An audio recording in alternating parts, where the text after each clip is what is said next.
Date of ബർത്തിൽ ഒരു കുഞ്ഞ് പിറന്നാൽ ആ കുഞ്ഞ് ആ വീട്ടിൽ ഭാഗ്യം കൊണ്ടുവരും എന്നാണ് പറയുക.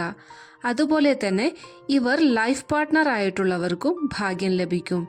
പാർട്ട്ണർഷിപ്പ് ബിസിനസ്സിൽ ഏർപ്പെട്ടാൽ ആ പാർട്ട്ണർക്കും ഭാഗ്യമുണ്ടാകും. പക്ഷേ ഇവർ ഫിനാൻഷ്യലി സ്റ്റേബിൾ ആവണമെന്നില്ല. ഇച്ഛാശക്തി, വിൽ പവർ കൂടുതലുള്ളവരാണ്. ഫിനാൻഷ്യലി ലോ ആവുന്ന അവസ്ഥയുണ്ടായാലും ഫൈറ്റ് ചെയ്ത് മുന്നേറി വരും. വാക്ചാതുര്യമുള്ളവരായിരിക്കും ഇവർ.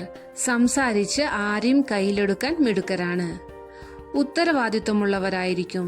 ഇവരോട് ഒരു കാര്യം ചെയ്യാൻ പറഞ്ഞാൽ അത് അവർ ഓക്കെ ചെയ്യാം എന്ന് പറയുകയാണെങ്കിൽ അത് ചെയ്തിരിക്കും. എല്ലാവരോടും അനുകമ്പ കാണിക്കുന്നവരാണ്. ഓഫീസ് ജോബ് ഇവർക്ക് സൂട്ടാകും. ബട്ട് ഫീൽഡ് വർക്ക് ഒഴിവാക്കുന്നതായിരിക്കും നല്ലത്. പേഴ്സണാലിറ്റി നമ്പർ 1 മുതൽ 5 വരെയുള്ള ഡീറ്റെയിൽഡ് വീഡിയോ യൂട്യൂബ് ചാനലിലുണ്ട്. കയറി കണ്ട് സബ്സ്ക്രൈബ് ചെയ്യണേ.